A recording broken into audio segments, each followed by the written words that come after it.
सुप्रभातम। आप सभी का संज्ञा प्रकरण की कक्षा में स्वागत है।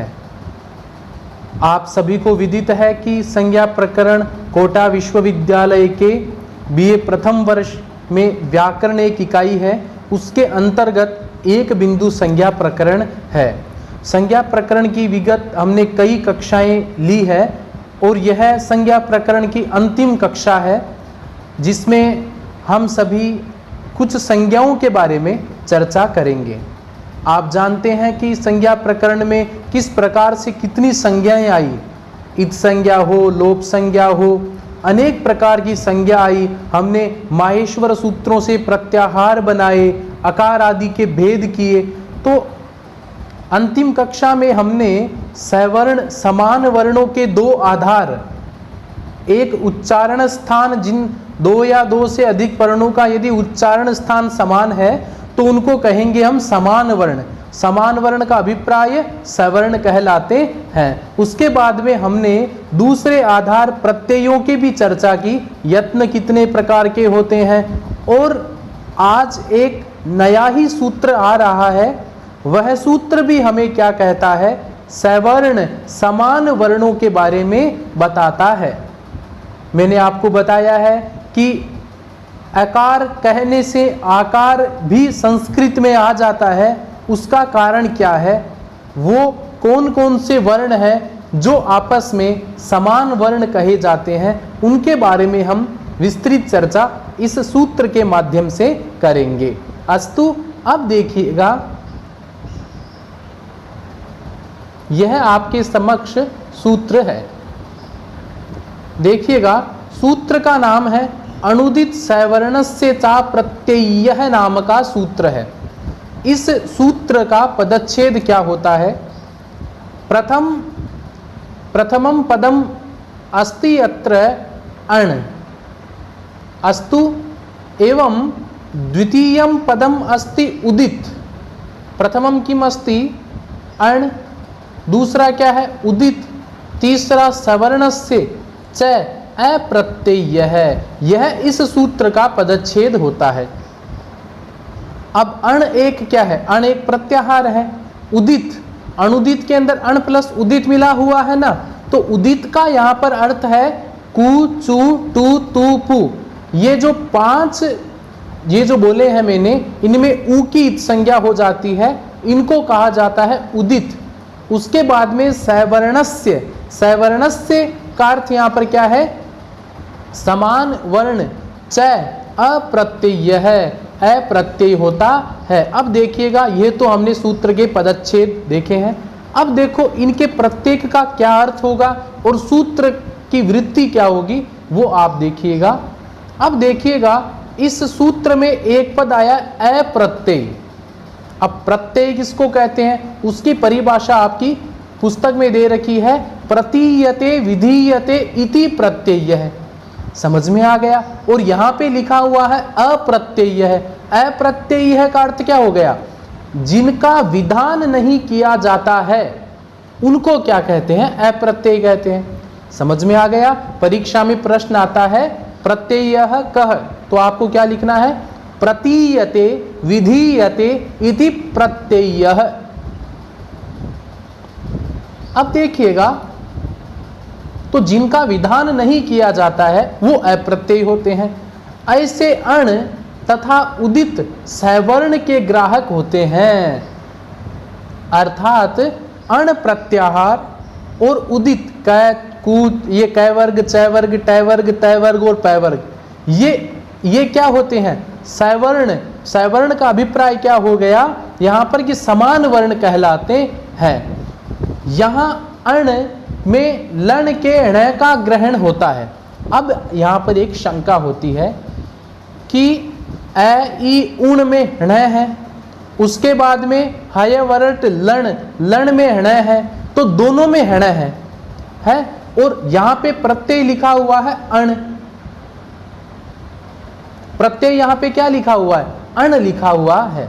तो ये जो अ है वो तो अ ई उण का अ हो जाएगा, पर जो ये ण है ये अ ई उण का ण है या लण का ण है, समझ में आ गया? इसमें ए ई उ आएंगे या फिर ए ई उ से प्रारंभ होकर के लण तक समस्त इसमें पद आएंगे। यहां पे ये शंका होती है। समझ में आ गया? तो क्या होता है यहां अण में, अब देखिएगा इसका समाधान क्या दे रखा है आपकी किताब में, आप सभी देखेंगे लिखा हुआ है अत्र अण परेण हणकारेण। समझ में आ गया? यहां पे क्या लिखा हुआ है कि यहां पर ये जो अण है इसमें कौन से अण का ग्रहण होगा? लण में जो अण है उसके अण का ग्रहण होगा, अण के अण का नहीं होगा। आपके समझ में आ गया? अब देखिएगा आगे देखो क्या कहा हुआ है। इसलिए अण में ए ई उ री ली ए ओ आई औ है य व र ल का ग्रहण होगा। समझ में आ गया? तो आपके परीक्षा में यदि प्रश्न आए कि अनुदित सवर्णस्य में अण है, वो अण में कौन कौन से वर्ण आते हैं, तो आप सभी क्या लिखोगे? ए ई उ री ली ए ओ आई औ है य व, इन सभी का ग्रहण होगा। समझ में आ गया? आगे देखिएगा क्या कहा है। उदित का अर्थ, अब देखो उदित का अर्थ कु, चू, टू, तू और पू। अब देखो कु का अर्थ होता है कै वर्ग, कै ख ग घ ङ। चू का अर्थ होता है चै वर्ग, चै छ ज झ य। और टू का अर्थ होता है ट ठ ड ढ ण। तू का अर्थ होता है त थ द ध न। और पू का होता है प फ ब भ म। समझ में आ गया? जिसका विधान किया जाता है उसको प्रत्यय कहते हैं। समझ में आ गया? यह तो हो गया आपके सूत्र का अर्थ। तो कुल मिलाकर बात यही है कि यदि अण तथा उदित इनका विधान नहीं किया गया है तो यह परस्पर क्या होते हैं? एक दूसरे के सवर्ण होते हैं। अब मैं आपके सामने एक उदाहरण बताता हूं। जैसे ए कह दिया, ए ई उण में ए आता है ना, ठीक है। अब ये जो ए है, इस ए के साथ में आ भी आ जाता है। क्यों? क्योंकि ए और आ ये साथ में क्या है? सवर्ण होते हैं, आपस में समान वर्ण ही कहलाते हैं। इसी प्रकार ई उ री री ली ए आई इस प्रकार से आपस में क्या एक दूसरे के सवर्ण कहलाते हैं। इसी प्रकार उदित, अब कै ख ग घ ङ ये सभी क्या है? सवर्ण कहलाते हैं, समान वर्ण कहलाते हैं। अब देखिएगा एक आपकी पंक्ति दे रखी है यवला द्विधा। अब देखो य व ल ये तीन वर्ण है, ये दो प्रकार के होते हैं। एक होता है अनुनासिक, एक होता है अननुनासिक। समझ में आ गया? कैसे? जैसे यह है, उसके जब अनुनासिक लगा देते हैं, अनुनासिक का अर्थ क्या होता है? मुख नासिका वचनोनुनासिक होता है ना अनुनासिक का। तो जहां पे मुख और नाक से बोला जाए अनुस्वार होता है ना, उसको हम क्या कहते हैं? अनुनासिक कहते हैं। अब देखो यवल के दो भेद होते हैं, ये परीक्षा में प्रश्न आते हैं यवला कतिधा। तो आपको क्या लिखना है? द्विधा, अनुनासिक और अनुनुनासिक। समझ में आ गया? अब देखो आपके इस सूत्र का उदाहरण दे रखा है, आप अच्छे से समझेंगे। एक सूत्र है अस्य च्वौ, सूत्र का नाम क्या है? अस्य च्वौ। यह सूत्र क्या करता है कि यदि कहीं पर च्वी प्रत्यय होता है तो च्वी प्रत्यय के रहने पर यह सूत्र ए को ई आदेश कर देता है। समझ में आ गया? अब देखो यदि कहीं पर जैसे माला शब्द आ गया, माला शब्द में आ है और यदि यहाँ पे च्वी प्रत्यय करेंगे तो आ का हम ई करेंगे क्या? तो आप सभी बोलेंगे यह सूत्र तो ए के स्थान पर ही ई करता है, आ के स्थान पर नहीं करता है। परंतु यह सूत्र आ के स्थान पर भी ई कर देगा। क्यों कर देगा ए के स्थान, आ के स्थान पर? क्योंकि अनुदित सवर्णस्य चा प्रत्यय यह सूत्र कहता है ए के साथ में आ का भी ग्रहण हो जाता है। ए कहने पर आ स्वतः आ जाता है। हिंदी में ए कहते हैं तो ए आता है, आ कहते हैं तो आ आता है। संस्कृत में ए के कहने पर आ का भी ग्रहण हो जाता है। यही बात है ना, सूत्र के आकार पद से ए तथा आ दोनों का ग्रहण हो जाता है। इस प्रकार से हमने अनुदित सवर्णस्य चा प्रत्यय नामक सूत्र हमने पढ़ा। अब देखिएगा एक हमारे सामने बहुत ही महत्वपूर्ण संज्ञा आती है, आपको समझना है। संहिता संज्ञा, संज्ञा का नाम क्या है? संहिता संज्ञा।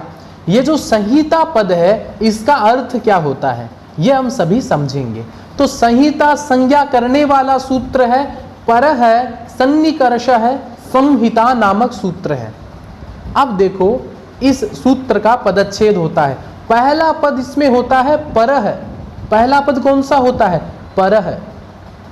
उसके बाद में है सन्निकर्ष है। क्या है? सन्निकर्ष है। तीसरा पद इसमें है संहिता। तो संहिता किसको कहेंगे? परः सन्निकर्ष है। अब एक बात बताओ, परः का अर्थ क्या होता है? परः का यहां पर अर्थ होता है अत्यधिक, और सन्निकर्ष का अर्थ होता है सामीप्य, समीपता। अर्थात अत्यधिक समीपता को, अत्यधिक निकटता को संहिता कहते हैं। अब यहाँ पे निकटता किस की होगी? वर्णों की होगी। तो वर्णों की अत्यधिक सामीप्य को हम क्या कहते हैं? संहिता कहते हैं। अब देखिएगा, अब देखो क्या कहा है, वर्णों के अत्यधिक सामीप्य को संहिता कहते हैं। समझ में आ गया? आपके परीक्षा में कंपटीशन एग्जाम में पूछ सकते हैं कि परः सन्निकर्ष संहिता, यहाँ पे परः का क्या अर्थ है? तो वहां पे परः का अर्थ होता है अत्यधिक। समझ में आ गया?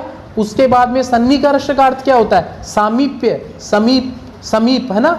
उसके बाद में अब देखो क्या कहा है, आधी मात्रा के उच्चारण समय से अधिक समय न होना वर्णों का सामीप्य है। यदि किन्हीं दो वर्णों के बीच में आधी मात्रा से अधिक समय नहीं लगे तो वहां पे वर्णों की क्या होती है? समीपता होती है। अब देखो आप जब इको यणचि सूत्र पढ़ेंगे ना तो वहां पे लिखा हुआ आएगा संहितायाम विषय। एक सूत्र है इको यणचि, वह सूत्र क्या करता है? ई उ री लृ के बाद में अच प्रत्याहार का कोई सा भी अक्षर हो तो हमें क्या करना है? ई के स्थान पर यह करना है, उ के स्थान पर वह करना है, री के स्थान पर रह करना है, लृ के स्थान पर ल करना है। अब देखो ये जो सुधी है ना, सुधी में क्या है? ई छिपा हुआ है, और उपास्य का क्या है? उ है ना, तो ई प्लस उ बन गया। समझ में आ गया? अब यहाँ पे क्या है? संहिता है। यहाँ पे क्या है? वर्णों की अत्यधिक क्या है? सामीप्य है यहाँ पे। क्यों? क्योंकि ये क्या है? ई, और ई के बाद में उ है, तो यहाँ पे ई के स्थान पर क्या होता है? यह होता है ना। क्या होता है? यह होता है। तो इसलिए इचु ये शानाम तालु, ये दोनों वर्ण एक दूसरे के क्या है?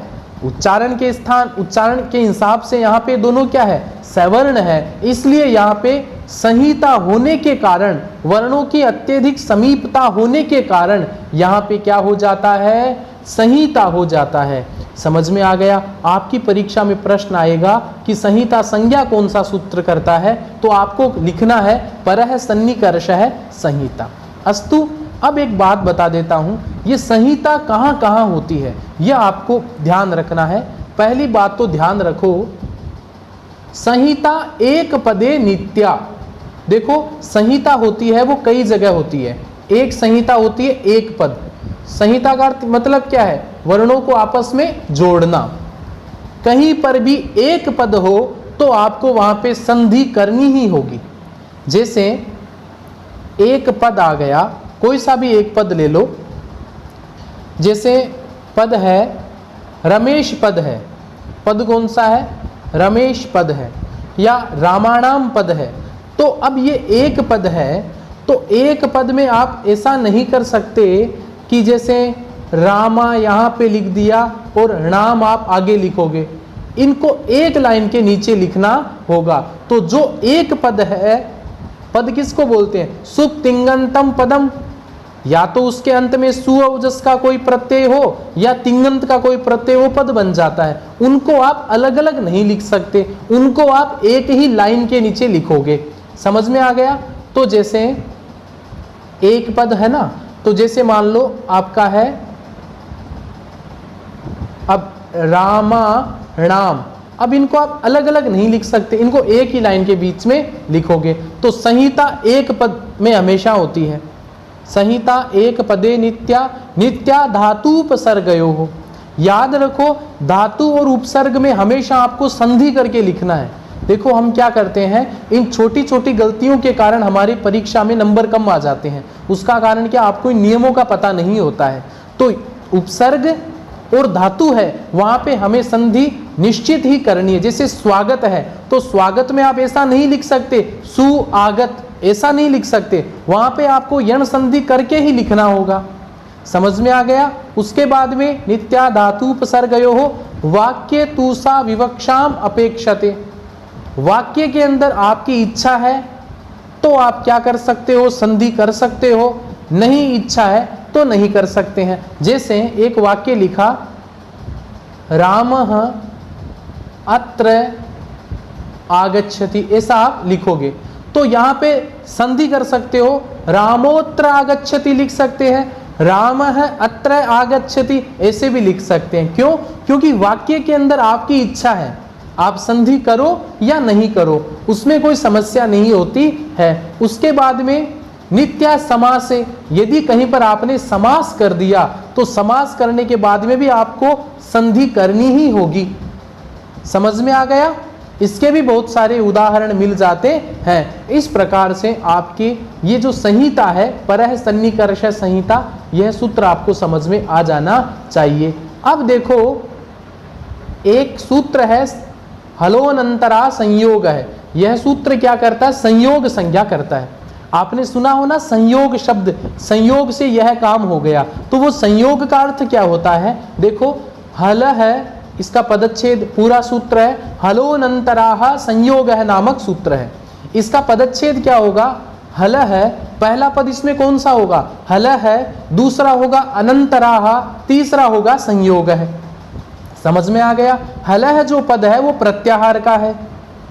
हल में कौन कौन से वर्ण आएंगे, हयवरट के ह से लेकर के हल के ल तक सभी वर्ण आएंगे। अनंतराः, अनंतरा जो शब्द है उसका अर्थ होता है न अंतराः। अनंतराः जो पद है ना वो अन प्लस अंतरा से मिलके बना होता है। अंतर शब्द का अर्थ होता है व्यवधान, बाधा देना, और अनंतराः का मतलब निर्बाध, बाधा से रहित, रुकावट नहीं होना, संयोग। समझ में आ गया।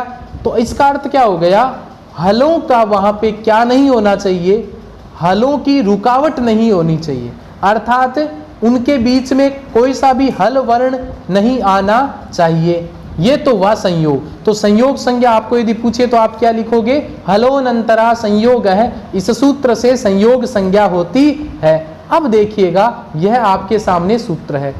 हल प्रत्याहार के वर्णों में यदि अच प्रत्याहार के वर्णों का व्यवधान न हो तो संयोग कहलाता है। देखो अब हम इसका अर्थ समझते हैं। यदि हल वर्ण आ जाते हैं, एक इधर हल आ गया, एक इधर हल आ गया, अब यदि दोनों के बीच में अच प्रत्याहार का कोई सा भी वर्ण नहीं है, अच में कौन कौन से वर्ण आते हैं, ए ई उ री ली ए ओ ऐ औ, यदि बीच में नहीं आते हैं तो उसको संयोग कहते हैं। अब एक आपको मैं उदाहरण देता हूं, देखो यहाँ पे आपको उदाहरण दे रखा है, इसको समझिएगा आप अच्छे से। जैसे क और श लिखा हुआ है, ध्यान से सुनो, ये तो लिखा हुआ है क और ये लिखा हुआ है श। अब देखो ये जो क है वो भी हल वर्ण का है और श है वो भी हल वर्ण का है, दोनों के बीच में कोई सा भी अच नहीं है ना, तो इसलिए यहाँ पे क्या हो गया, संयोग हो गया। अब जो क्षय बनता है तो क्षय में क्या होता है, क और श दोनों हलंत वर्ण है, क और श के बीच में कोई अच भी नहीं है, इसलिए यहाँ पे क्या हो जाती है, दोनों के बीच में यहाँ पे संयोग संज्ञा हो जाती। इसी प्रकार त्रय होता है तो तय हलंत है और र है वो, तो तय और र के बीच में कोई सा भी स्वर नहीं है, इसलिए त्रय ये भी क्या है, संयुक्त वर्ण है। ज्ञ होता है, ज्ञ में ज और य, ये आपकी परीक्षा में प्रश्न पूछा जाता है कि ज्ञ में कौन से वर्ण होते हैं, तो ज और य से मिलकर ज्ञ बनता है। समझ में आ गया ना। तो ज और य के बीच में कोई सा भी वर्ण नहीं है, समझ में आ गया ना, इसलिए यहाँ पे क्या बनता है, ज्ञ बनता है। अब देखो इसको क्या बोलते हैं, संयोग कहा जाता है। आपकी परीक्षा में प्रश्न आए ना कि संयोग संज्ञा हलोनंतरा संयोग है सूत्र से होता है। अनंतरा पद का अर्थ क्या होता है, अव्यवधान, रुकावट के बिना। अब अनंतरा किसका होता है, यहाँ पे अचों का। अच है ए ई उ री ली ए ओ ऐ ओ में से कोई सा भी वर्ण बीच में नहीं आना चाहिए। किनके बीच में, हलो हो, हल है, हल प्रत्याहारों के बीच में कोई सा भी वर्ण नहीं आए तो उसको क्या कहते हैं, संयोग कहते हैं। बहुत सारे संयुक्त वर्णों में आप इसीलिए संयोग संज्ञा करते हो क्योंकि हलों के बीच में कोई सा भी अच का वर्ण नहीं होता है। अब देखो अंतिम सूत्र है हमारा पद संज्ञा करने वाला, बहुत ही महत्वपूर्ण सूत्र है। परीक्षा में आए पद संज्ञा कौन सा सूत्र करता है, सुप्तिंगंतम पदम। सूत्र का नाम क्या है, सुप्तिंगंतम पदम। इस सूत्र के पदच्छेद करते हैं। इस सूत्र का पहला पद इसमें है सुप, दूसरा है तिंग, उसके बाद में तीसरा पद है अंतम, चौथा पद है पदम। तो पद की परिभाषा क्या है, सुप अंतम तिंग अंतम। समझ में आ गया। अब ये सुप और तिंग क्या है मैं आपको बता दूं कि जब हम रामः रामो रामः ये जो शब्द है ना, ये शब्द मूल शब्द से कैसे बनते हैं, सुप प्रत्यय से बनते हैं। और ये जो भवती भवता है भवंती है ना, ये तिंग प्रत्ययों से बनते हैं। अब देखो सुप में कौन कौन से प्रत्यय आते हैं मैं बता देता हूं। सु औजस, अम औटसस, टाभ्याम भिस, गेभ्याम भेस, गसीभ्याम भेस, गस ओस आम, गी ओस सुप, ये सभी सुप प्रत्यय है। इनसे बनते हैं आपके रामः रामो रामः वाले। समझ में आ गया। तिंगंत में तिप तस जी, सिप थस थ, मिप वस मस, तय आताम झय, था साथाम ध्वम, इट वही महिंग। ये सभी तिंगंत क्या करते हैं, मूल धातु से क्रियापद बनाते हैं। भवती भवतः भवंती है या गच्छति गच्छतः गच्छन्ति है, ये सभी धातुएं तिंगंतों से बनी होती है। समझ में आ गया ना। तो पद किसको बोलते हैं, पद की परिभाषा क्या होती है, जिसके पीछे में या तो सुप का कोई प्रत्यय अंत में हो या तिंग का कोई प्रत्यय अंत में हो, उसको बोलते हैं पद बोलते हैं। समझ में आ गया। अब एक आपको मैं एक प्रश्न पूछता हूं कि एक लिखा हुआ है राम, क्या राम पद है क्या, राम पद नहीं है, रामः पद है। क्यों, क्योंकि राम के पीछे हमने सु प्रत्यय कर दिया तो रामः बन गया। तो देखो रामः रामो रामाः ये जितने विभक्तियों में रूप आएंगे ये सभी पद है, परंतु जो मूल राम वो पद नहीं है। समझ में आ गया आपके। इसी प्रकार तिंगन, अब कहीं पे मैं भू लिख देता हूं तो भू पद नहीं है, भवती पद है। क्यों, क्योंकि भवती में मैंने तिंगंत प्रत्यय कर दिया। आपकी परीक्षा में प्रश्न आते हैं ऐसे, इसलिए आप ध्यान रखो। एक पंक्ति भी आती है ना, अपदम न प्रयुंजीत, संस्कृत में पद हो उसका ही प्रयोग करना चाहिए, अपद का प्रयोग नहीं करना चाहिए। अब देखो आपको पता है राम गांव जाता है ये वाक्य है, तो आप ऐसा नहीं लिख सकते राम है ग्रामम गम धातु लिख दी, अब जाने को तो गम कहते हैं, ये गलत हो जाएगा। क्यों, क्योंकि आपने गम लिखा है वो तो मूल धातु है, उसके पीछे हमें क्या कोई ना कोई प्रत्यय करना पड़ेगा तभी तो वो पद बनेगा ना। तो मिप प्रत्यय करने के बाद में, क्षम्यताम, तिप प्रत्यय करने के बाद में बना गच्छति। आपने क्या लिखा, राम है ग्रामम गच्छति, वाक्य कंप्लीट हो जाता है। समझ में आ गया ना। इसको बोलते हैं पद। तो संस्कृत में पदों का ही हमें प्रयोग करना चाहिए। समझ में आ गया। अब देखो क्या है, यह आपका सूत्र है, इसका आवृत्ति है सुबंतम तिगंतं च पद संज्ञम स्यात्। सुप अंत वाला तिंग अंत वाला पद संज्ञा कहलाता है। जिसके अंत में सुप तथा तिंग प्रत्यय हो उसको पद कहते हैं। आपको कोई व्यक्ति भी पूछ सकता है पद क्या होता है, ये परिभाषा है। सुप में सु औजस अमोट सस मैंने आपको बता दिए सभी आते हैं। बालका है बालको बालका बनते हैं। इसी प्रकार तिंग में तिप तस जी आदि प्रत्यय होते हैं जिनसे भवती पठती आदि क्रिया रूप बनते हैं। तो आपको समझ में आया होगा कि किस प्रकार से हमने पद संज्ञक वर्णों का हम प्रयोग कर सकते हैं। तो देखिएगा इस प्रकार से आपके सामने ये संज्ञा प्रकरण पूर्ण होता है। आप सभी ध्यान से समझिए। मैं अंत में पुनः इस व्याख्यान का सार बता देता हूँ। अनुदित सवर्णस्य चा प्रत्यय है जो अण और उदित इनके बीच में सवर्णता को बताता है, समान वर्णों को बताता है। उसके बाद में परः सन्निकर्षः संहिता, वर्णों के अत्यधिक सामीप्य को संहिता कहते हैं और संहिता संज्ञा होती है। संयोग संज्ञा है वो हलोनंतरा संयोग नामक सूत्र करता है।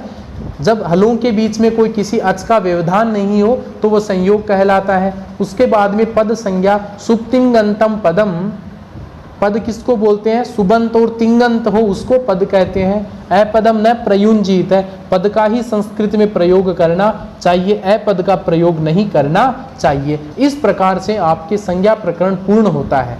ध्यान से सुनो, संज्ञा प्रकरण के समस्त सूत्रों को आप अपनी अभ्यास पुस्तिका में कीजिएगा। अब हम अगले व्याख्यान में हम सभी नया जो व्याकरण का प्रकरण आएगा उसके बारे में पढ़ेंगे। आप इनको याद भी याद करो पर समझ करके आप सभी याद करो। अस्तु, पुनः मिलते हैं नए प्रकरण के साथ में, नए सूत्रों के साथ में। तब तक आप सभी को धन्यवाद।